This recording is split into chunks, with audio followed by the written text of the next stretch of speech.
untuk mereka yang paling miskin. Emang ada di dunia yang kayak gini? Mungkin ada, tapi saya nggak tahu. Jadi prinsipnya in the beginning, inkubator itu diantarkan ke rumah. Udah gitu kami monitor berapa berat bayi. Udah selesai, kami datang, kami ambil lagi. Kenapa begitu? Satu, orang golongan menengah ke bawah nggak punya kendaraan buat ngambil, susah dia. Dengan dirinya nggak bisa nganter juga. Itu pikirannya. Setelah beberapa ini daerah Depok aja, ada yang saya nganterin, ada yang supir saya nganterin. Kemudian karena pengalaman pertama itu saya minjeminnya ke kakak senior alumni, dia datang. Ya orang cukup mampu lah, dia datang. Gue beli deh inkubator lo. Apa yang lo beli? Buat siapa? Cucu gue ini. Oh gitu ya? Udah, gue anterin. Saya anterkan ke rumahnya. Istrinya senang lah, wah cucunya dapat inkubator prematur 1,7 dan seterusnya. 3 minggu kemudian istrinya telepon saya, Mas, udah selesai, ini udah sehat bayinya 2,6 kilo. Oh gitu ya? Ya udah saya ambil lagi. Kemudian saya tulis di blog. Saya kan blogger. Di web itu banyak orang baca. Jadi saya bukan ujuk-ujuk bikin web, enggak, udah lama. Jadi mungkin udah ada 1000 posting sekarang nih di blog saya, tulisan-tulisan saya. Kalau satu posting 1 halaman berarti saya sudah menulis 1000 halaman.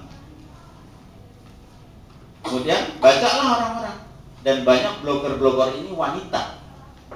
Ada ibu-ibu juga yang hamil, yang bayinya prematur. Dia gitu, dia SMS saya, bukan SMS, dia mula-mula kirim email. Oh gitu ya. Kita SMS-an, saya datengin rumahnya, anterin masuk rumahnya. Ini keluarga, kalau saya bilang golongan menengah sebetulnya. Lulusan ITB, suami istri lulusan ITB. 1 fisika teknik, 2 komputer. Dan orang-orang lulusan komputer itu uangnya cukup, Pak. Benar. Apalagi insinyur komputer. Waktu saya tanya, iya kemarin di ruang lucu kita sudah habis 1 motor. Bentar lagi motor kedua nih hilang. Karena itu kita mau pinjam aja sama Bapak. Ini sudah stabil keadaan. Oke, kita ini. Dan dia ternyata blogger. Dia tulis di blognya, dia cerita, malah kan ibu-ibu loh, ceritanya lebih lengkap dan lebih detail daripada saya. Mulai daripada netekinnya segala macam gini gitu. Dibaca sama temennya ibu-ibu loh. Mulailah orang kemudian SMS saya, email saya dan seterusnya, mulai banyak. Dan suatu saat kami anterin. Kemudian ternyata rumah golongan menengah bawah ini masih jauh dari jalan.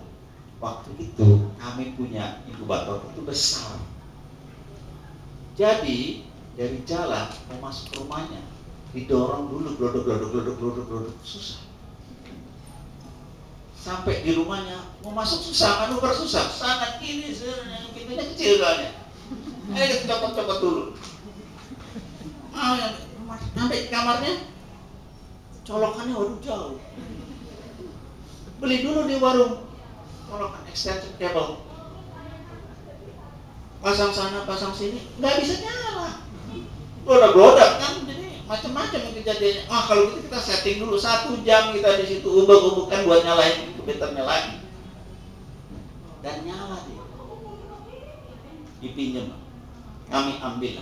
Jadi waktu ngambil semua kita udah bilang, Bu, tolong orang di sana ya buat ngangkatin inkubator itu ke mobil. Dia udah siapin orang. Terpikirlah oleh kami kemudian, waduh, untuk golongan menengah, hospitalized incubator ini tidak praktis. Dia masih jauh dari jalan, kamarnya kecil, manuver susah, sini senggol lemari, sana senggol tempat tidur. Itulah keadaan yang sebenarnya dari ibu-ibu bayi prematur golongan menengah bawah yang membutuhkan inkubator ini. Karena itu kita berubah pikiran kemudian, kalau gitu kita harus bikin yang small, kecil, portable, enteng, tentu saja murah. Kita bikin prototip pertama yang kecil, jauh lebih besar dari ini sebetulnya, dan jauh lebih berat dari ini prototip pertama yang kecil. Lama-lama ini udah prototip ke berapa Tuhan? Ke-6. Jadi terus berubah, terus kita bikin perbaikan sesuai dengan persoalan yang ada. Jadilah yang sekarang ini. Nanti saya cerita lebih, atau mungkin saya dan Rehan akan cerita tentang yang ini, yang terakhir. Jadi sekarang beratnya 13 kilo. Satu orang bisa ngangkat. Bisa? Ya, coba. Ini Rehan kurus nih. Dia emang kurang makan. Ya, itu 13 kilo. Bisa dibalik.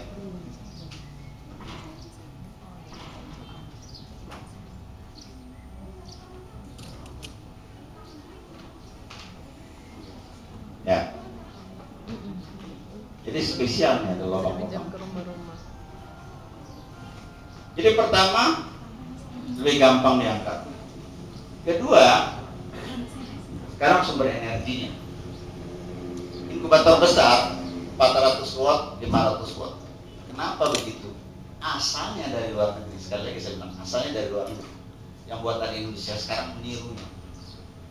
Di luar negeri, temperatur udara luar 0 derajat musim dingin.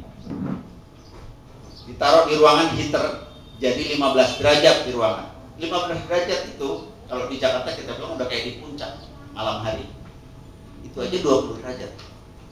Dingin, ruangan itu dingin. Karena itu dia perlu power besar supaya memasukkan energi ke dalamnya cukup sehingga temperatur itu naik jadi 33 derajat. Karena itu dia perlu power besar sekali lagi. Wattnya mesti besar supaya temperatur bisa naik. Kan dia dari 15 ke 33. Sekarang di Indonesia keadaannya berbeda. Karena itu saya bilang inkubator ini khusus untuk Indonesia saja. Kenapa? Karena kita di daerah tropis. Temperatur udara luar 28-29 di dalam kamar. 30. Untuk naik ke 33 hanya perlu energi sedikit saja. Karena itu sebetulnya 40 watt ini cukup. Sekarang ini 50 watt ya. Kita bikin 2 supaya rata. Jadi dari 400 watt sekarang jadi 40 watt. Inilah keunggulan yang kedua. Apa akibatnya? Di Jakarta, rumah golongan menengah bawah itu listriknya, wattnya 440. 2 ampere listriknya, 2 kali 2 20 jadi 440 watt. Kalau masang inkubator besar yang 400 watt, dulu kita yang besar itu 240 watt, nggak bisa setrika. Baju lecak semua. Kan nyalanya 24 jam, nggak bisa setrika. Kenapa kalau dia setrika? Ini mati, bayi itu mati lagi. Listriknya, powernya sedikit. 440 watt dimakan 440, 340 watt buat kipas angin aja.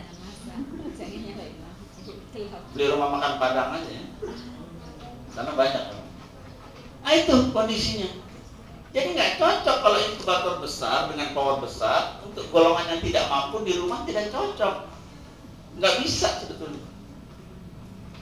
Jadi kemudian dia menjadi 40 watt, 50 watt ini cocok buat golongan menengah ke bawah. Dengan sendirinya saya anjurkan tidak boleh pakai AC. Kenapa? Kalau pakai AC kan temperatur lebih rendah lagi. Tapi dia perlu power lebih gede lagi. Dan itu tentunya golongan menengah ke atas dong. Kalau rumah pakai AC. Jadi keunggulan ini cocoknya untuk golongan menengah ke bawah. Itulah yang saya selalu bilang the magic of focus. Fokuslah kita kepada satu, Indonesia yang pertama tadi ya, hanya untuk Indonesia. Kedua, golongan menengah ke bawah. Akibatnya alat itu menjadi reduce cost. Tadinya gede dan sebagainya, sekarang jadi kecil dan murah. Karena itu saya bikin statement biaya produksinya 2,5 juta. Emang iya. Jadi dari tadinya 70 juta di rumah sakit itu sekitar 70 jutaan harganya. Itu harga di level rumah sakit ya, bukan biaya produksi ya. Ini biaya produksi Pak. Jadi jauh costnya. Kalau begitu, sekarang satu, karena dia portable gampang dibawa-bawa, toh. Dua, karena listriknya sedikit konsumsinya.